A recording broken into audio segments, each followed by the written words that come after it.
हाँ, एक home theatre set 4,950 रुपये का है।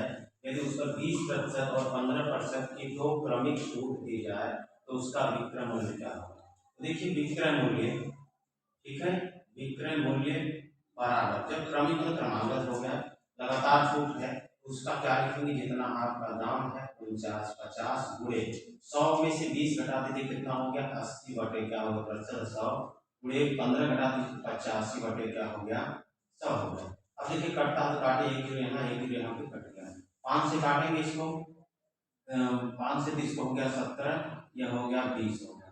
अब क्या करेंगे, 4 से कट करते हैं, 4 गुना के 8, 4 बचे 20 हो गया। 5 से इसको काट करते हैं, 5 9 45 और 5 9 45, ये हो गया 99 गुना 198 गुणे हो गया 70, इनको कर देंगे 17 और 36, 17 9 153 और 17 1 9 17 23 10 33, आपका इतना हो गया।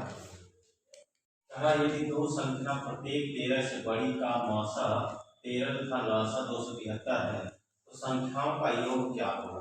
देखिए जब भी किसी संख्या में मौसा लौसा दिया हो और योग दिया हो, गुणनफल दिया हो और उसका मौसा दिया, तो ऐसी कंडीशन में बस क्या देखिए, संख्या नहीं पता है, संख्या मान लेते एक संख्या एक है, एक संख्या बी, तो मान लीजिए इसका मौसा जो है, मौसा गुणे पहली संख्या ए है और दूसरी संख्या मौसा क्या है, मौसा 13, जो संख्या बी होगी। अब देखिए क्या कर रहा है कि अगर मौसा हो तो मौसा का मतलब तो जो दोनों मिलता है उसे मौसा कहते हैं, और लौसा चूंकि दिया है इसलिए हम लोग लौसा निकालेंगे, लघुत्तम समापवर्तक। तो लघुत्तम समापवर्तक क्या होता है, दोनों का गुणनफल होता है। तो दोनों में क्या मिला है, 13 मिला है, और क्या नहीं मिला है वो भी लिख लिया, 13 भी हो गया। अब देखिए लौसा आपका 273 दिया, तो लौसा 273 लिख दिए, बराबर हो जाएगा 13, ये भी हो जाएगा। अब क्या करेंगे, 13 से इसको कट कर दिए, 13 गुना के 26, 13 का 13, आपका हो गया ए बी बराबर 21 हो गया। अब इस 21 को दो भाग में ब्रेक कर देंगे, तो लेकिन कह रहा है कि 13 से बड़ी, 13 से बड़ी का मतलब हो कि इसको हम क्या करते हैं, इसका दो फैक्टर करते हैं, तो 7 और 3 हम ले लेते हैं, तो मतलब ए की वैल्यू कितनी हो जाएगी 7 और बी की वैल्यू मान लेते हैं 3। अब देखिए दो संख्या बोलना है, तो अब यहीं पर कर लीजिए, पहली संख्या ये है ना, तो हम यहाँ पे कह सकते हैं कि 13 गुणे ए क्या है 7 है, 13 से बी कितना हो गया 91 हो गया, और दूसरा क्या है 13 गुणे बी की वैल्यू क्या है 3 है, तो 13 3 कितना हो गया 39, यह आपका आंसर हो गया। देखिए इनको ऐड करके देख लीजिए, आपका 9 1 10 हो गया, 9 1 10 हो गया, और 9 3 12 1 13, 130 आ गया। यदि ए रेशियो बी बराबर 2 ratio 3, C ratio C 5 ratio 6 और C ratio D equal to 8 ratio 9 है, तो ए रेशियो डी का मान ज्ञात करना है। जब भी ऐसी कंडीशन है तो जिसका पूछ रहा है उसको A ratio B equal to लिख करके सबको लिखेंगे A upon B into B upon C into C upon कर देंगे डी लिखेंगे। अब देखिए क्या लिखे डी दिए, अब ए की वैल्यू आपका है 2/3, यह हो गया 5/6, यह हो गया 8/9, काटता है तो काटिए, 2 1 2 2 3 6 हो गया। अब यहाँ ने 5/40, यह हो गया 40, 3 3 के 9 9 9 81, तो ए रेशियो जो है डी हो गया आपका 40 रेशियो 81। यस देखिए 8 गुणे 3 भागे 6 प्लस 7 माइनस 4 गुणे 2 भागे 4 प्लस 8 माइनस 10 का मान क्या है। तो बॉडमास का नियम बड़े हैं, तो इसमें पहले ब्रैकेट, जबकि ब्रैकेट इसमें है नहीं तो उसके बाद उसका भाग करना होता है, तो ऐसे इसको लिख लीजिए 8 गुणे 3 भाग का मतलब बटे 6 प्लस 7 माइनस 4 गुणे 2 भाग का मतलब 4, ठीक है, प्लस अपॉन हो गया प्लस माइनस 10 हो गया। अब क्या करना है, यहाँ से कट कर सकते हैं, आप देखिए 4 से 4 क्या हो गया कट गया, यहाँ से 2 चौक के 8 हो गया, 2 तिहाई 6 हो गया, 3 3 क्या हो गया कैंसिल हो गया। अब यहाँ पे हो गया 4 प्लस हो गया 7 माइनस हो गया 2 और प्लस हो गया 8 माइनस हो गया, देखिए प्लस को एक साथ करते हैं, 4 7 11 11 8 19, 19 में से 12 घटा दिए, कितना हो गया आपका 7 आंसर हो गया। एक निश्चित राशि पर 2 वर्ष के लिए 6% वार्षिक ब्याज की दर से साधारण और चक्रवृद्धि ब्याज में अंतर 3.6 रुपया है, वह राशि क्या होगा। तो ऐसे क्वेश्चन के लिए सबसे पहले ये साधारण ब्याज, साधारण ब्याज जो है क्या है कि एक वर्ष में 6%, 2 वर्ष में कितना हो जाएगा 2 गुणे 6% बराबर कितना हो गया 12%, ये साधारण ब्याज हो गया।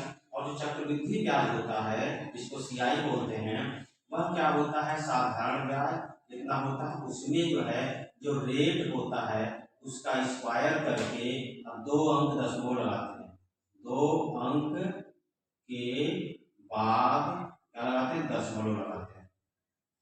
ठीक है, तो अब देखिए क्या करते हैं, 2 अंक दशमलव, तो ये क्या हो गया कि आपका जो है 6 12 हो गया, अब प्लस हो गया 6 रेट का स्क्वायर 36 हो गया, 2 अंक दशमलव 2 अंक दशमलव हो गया, इनको जोड़ देंगे तो 12.36 हो गया, यह आ गया सही। अब अंतर दिया है इतना, तो देखिए अंतर का रिलेशन अंतर से होगा, तो अंतर कितना है बच्चा 306 का 3.6 है, अपॉन इन दोनों का अंतर कितना हो गया 0.36 होगा, क्योंकि इतने में से इतने को घटाना है। अब गुणे क्या हो गया 100 हो गया, परसेंट निकाला, यहाँ से हटाएंगे यहाँ से हटाएंगे तो आपका क्या हो जाएगा 1 जीरो ऊपर चला जाएगा, 36 से 36 कट जाएगा एक बार में, और आपका कितना हो गया 1000 रुपए।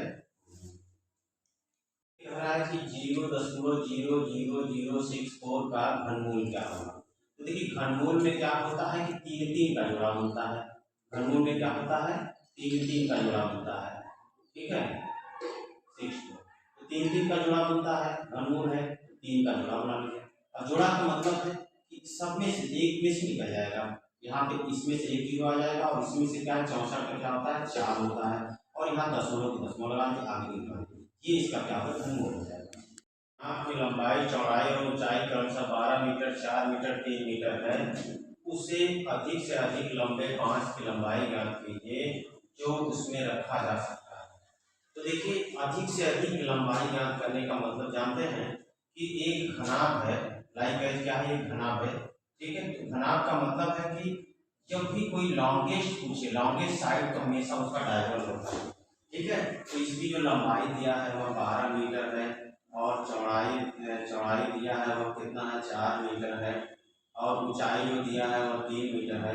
बस क्या करती है उसका डायगोनल फार्मूला लगाती है, डायगोनल ऑफ क्यूबाइड। ठीक है, घनाभ का जो है डायगोनल लगा दिए विकर्ण की लंबाई, तो ये क्या दीजिए अंदर में l square plus b square plus h square कर दीजिए। यहाँ पे आपका क्या हो जाएगा, यहाँ पे आपका हो जाएगा 12 का स्क्वायर प्लस हो जाएगा आपका 4 का स्क्वायर प्लस 3 का स्क्वायर, आपका हो जाएगा 144 प्लस हो जाएगा 16 प्लस हो जाएगा 9, यह हो जाएगा 169 और इसका हो जाएगा 13, ये हो जाएगा इसका नंबर। सामान्य गति पर 3/4 गति से चलने पर एक व्यक्ति 15 मिनट लेट हो जाता है, उसका सामान्य समय कितना मिनट है।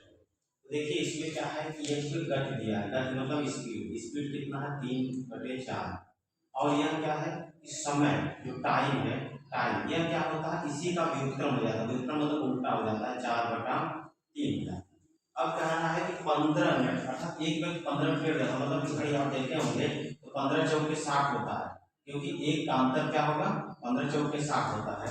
तो अब क्या करेंगे इससे इसको डिवाइड करेंगे तो कितनी बार जाएगा, एक यूनिट जाएगा, एक बार 3 1 जा 3, और एक यूनिट किसके बराबर होता है 15 मिनट के बराबर होता है, तो 15 मिनट यहाँ हो गया। अब 15 मिनट तो 3 गुणे हो गया 15 मिनट, कितना हो गया 15 क्या 45 मिनट, इसका जो है सामान्य समय। यदि 5 व्यक्ति 120 चादर 15 दिनों में बनाते हैं तो 14 व्यक्ति 5 दिनों में कितने चादर बनाएंगे।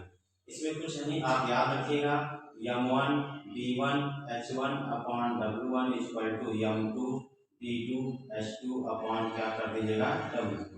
तो देखिए घंटा तो इसमें दिया नहीं, h का मतलब घंटा हो गया, छोड़ देंगे। m1 का मतलब क्या हो गया कि 5 गुणे d क्या है ये 15 दिन लगाते हैं, अपॉन काम क्या है 120 चादर बनाते हैं। दूसरा क्या है m2 कितना है 14 व्यक्ति है, अगले क्या है d दिन कितना लगाते हैं 5 दिन लगाते हैं, अपॉन w नहीं पता है। देखिए क्या करना है 5 से 5 क्या कर दिए कट कर दीजिए, यहाँ से कट करें 15 करना 15 15 बटे 120 हो गए, 14 बटे 112 अर्थात जो चादर बनाएंगे वह 112 चादर बनाएंगे, ये आपका आंसर होगा।